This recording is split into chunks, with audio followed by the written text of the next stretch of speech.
I'm Mark Ramsey. I am oh so thrilled to have Billy Freund with me, my good friend, Billy Freund. Hello, Billy. Hello, Mark. Great to see you, buddy. You look well. Oh, thank you. You look good too, even in pixelated form. Billy is the EVP, Chief Revenue Officer of a company called Clip Interactive. What is Clip Interactive, you might ask? Billy, I think you're going to tell me, right? Yeah, absolutely. No, Clip is very exciting. Clip is a mobile application that's available on Android and iOS that allows everything that you hear over terrestrial radio, the over-the-air broadcast, to be interactive for the listener, for them to literally, as they're listening, hit the clip button on our application and connect with whatever content is playing on the radio. Obviously music, that's a big chunk of it, but all the other elements, music, contests, promotions, the advertising, spoken word content. Everyone's familiar with what Shazam's doing in the music space. What we're doing is making local radio with Clip interactive and attributable to allow radio, terrestrial radio, to have all of the digital capabilities that search and display and video and others do, but at the scale of terrestrial radio, the 240 million people who listen to the radio. So let's back up. You referenced Shazam, and Shazam is something that recognizes songs. If you hear some song on the radio or on television or whatever, you hold up the Shazam app on your mobile device and it recognizes the song. You're saying Clip Interactive brings that technology to radio stations, right? Yes, it brings it to radio stations under their own brand, powered by Clip. In essence, a local station like Kink in Portland, a very well-known AAA station, can have their own station app that allows you to interact with the broadcast, where still today the majority of the listening is taking place over the air. All those capabilities, but way beyond just identifying the music. Of course, you get lyrics and artist information and album artwork, but think about all the other things a radio station does on the air that now could be interacted with through the native element of the broadcast, the sound. So give me some examples of what those things might be and what those interactions might look like. Right. So radio has always been interactive, right? Contests, promotions. And the way to interact was to call the station or go to the website or visit their loyalty page, whatever it might be. Now we're saying is that through the actual sound coming through the speakers, I can hit the clip button on the Kink app and it delivers a piece of matching mobile content to the mobile device. That can be the contest entry form. That can be a promotion. It could be a video. Anything that station is talking about on the air shows up in a clip list on my device, and now with a single tap through registration and permission, I can engage. I can enter that contest. I could download a song. I could give feedback to the jock. I could take a poll or a survey. I could view a video clip that the station is pushing to me, all recognized from the sound. Now, I assume you could also receive coupons from advertisers. You could interact directly with advertising and advertisers too, correct? There could be call to actions galore with this, right? Absolutely. So that's the revenue part of it. So the upside, I talked about programming for the radio station and their audiences, but for the advertiser, it comes down to, hey, I'm buying radio in the market.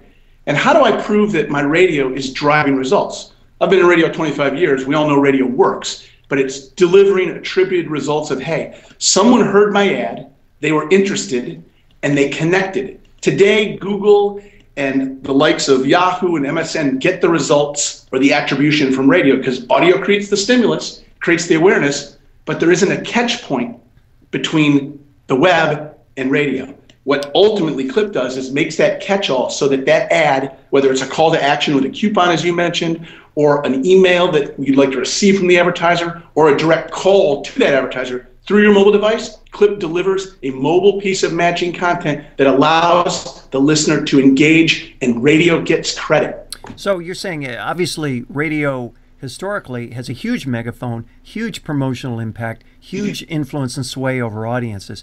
What you're saying, this allows radio broadcasters to take ownership of the click. That is exactly right. So today, and I know this from my national radio days, when search came along, everyone wanted to reduce their radio schedules and move it to search. Guess what? 9 months later, 8 months later, they came back and said, you know, radio works, or search works better when radio's promoting it. Now radio has the ability to capture that stimulus, that interest immediately, either by clipping immediately or going back to your clip list when you're ready, because not all response is going to be immediate, as you know.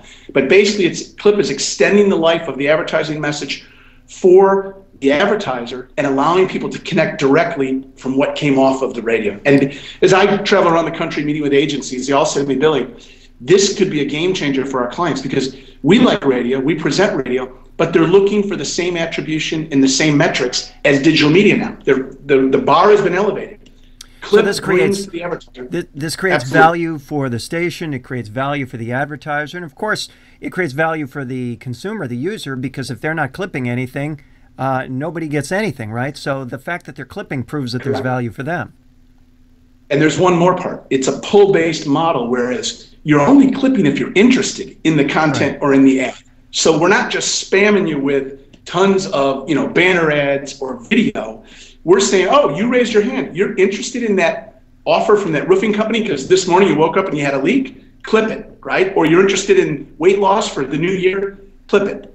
Those are all ways that the application works. Okay, let's talk about the practical applications of this, because a lot of stations would watch this and say, well, okay, I've got a mobile app already, or I don't have a mobile app.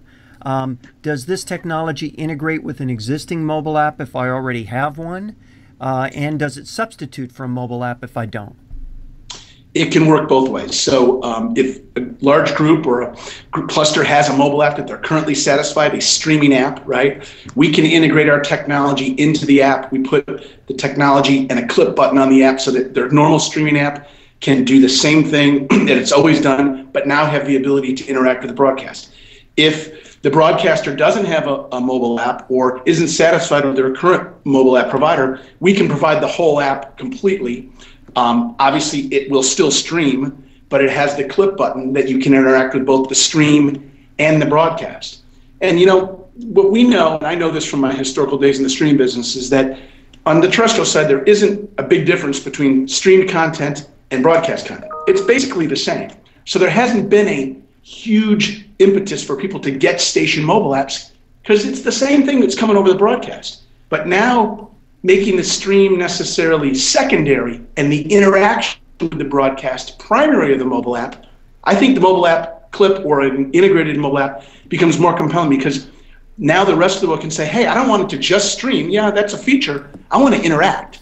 And therefore, it becomes a smart app, in essence, not just a streaming app. I think that's really important. I want to pause on that for a moment because a lot of people believe or assume that the challenge for their mobile strategy is simply repurpose their over-the-air content in a mobile device. And what you're saying is that's only table stakes nowadays, that as I've argued, technically speaking, if I want to hear a radio station in my local community, the last thing I need is a mobile app because I've got this thing called a radio.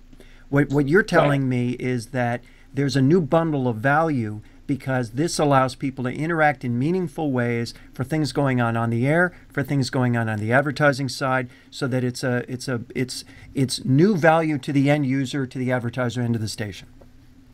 It absolutely is a new value proposition for mobile applications for radio because now it's just not getting what I'm already getting of the broadcast. It's allowing me to interact with my favorite personalities, interact with contests and promotions, and respond to ads that are relevant to me.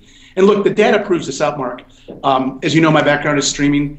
97% of terrestrial radio listening is coming through the broadcast, not the stream. We've been pushing streaming for a good 10 years in my former company, and it's been a big success, Pandora, Spotify, and others. But there needs to be a differentiator for mobile apps for broadcast. It has to provide an enhanced experience beyond just listening. And the native asset of radio is the sound. And what Clip ultimately does is take that native asset and leverage it and make you engrossed more in that content and engage with it. It's not taking you someplace else. I mean, there's a lot of other things that radio is doing to take you away, take you to Facebook, take you to Twitter, take you to a loyalty site or wherever it might be. Those are fine. But this element is saying deeper engagement with the sound, the native asset, whether it is on broadcast or stream. It works with both. But that's the real value proposition to get this app because you can interact with radio in a way that you've never been able to do before. Okay. Give me an example of the performance of this, a couple of case studies to whatever degree you can discuss them about how this scales in the real world, how many downloads, how much interactivity is there, and what's the revenue upside? Yeah, so let me start. We're in about 5 markets right now. Our largest market is Portland. We're fully deployed in Portland. across all 36 of the top 36 broadcast stations. So if you have one of our station apps or the generic clip app, you can clip any of the top 36 stations and interact with the music, the content, and the ads, right? We're also in San Diego and Seattle and a few others, but Portland is really our largest market. From a Portland standpoint, we've had close to 120,000 downloads of the app, which is pretty substantial. We have over 50,000 active users clipping on a weekly and monthly basis there. We are partnered with Alpha Broadcasting, which has 6 stations as a partner, and also Salem Broadcasting. So we've got 10 partner stations who promote the Clip app or promote their station app with Clip capabilities. And what's happening is that the local sellers of those stations are going out to advertisers who haven't used radio in 18 months or 2 years and saying, here's a new way to use radio. Here's a compelling feature of radio, a digital component to the over-the-air broadcast that puts us on par with other digital media, whether it's the Pandoras of the world or Facebook or whatever they might be buying from Google. It allows radio to compete there. So what we're seeing is a couple things. One is advertisers who haven't purchased radio are coming back. Advertisers like Dr. Darm and Gentle Dental. These are local Portland advertisers.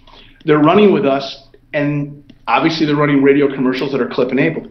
But within about 2 days, we come back to them with data and say, hey, we had 3,000 people clip and receive a matching piece of mobile content when your audio was running. And then from there, we can show them they opened that clip. We're seeing open rates anywhere from as low as 15% to as high as 100% on promotions, if people are really interested in entering, right? And then from there, what we call as consumption rates or engagement rates, which is not only did they receive the clip and open it, but they engaged with it. They took an action.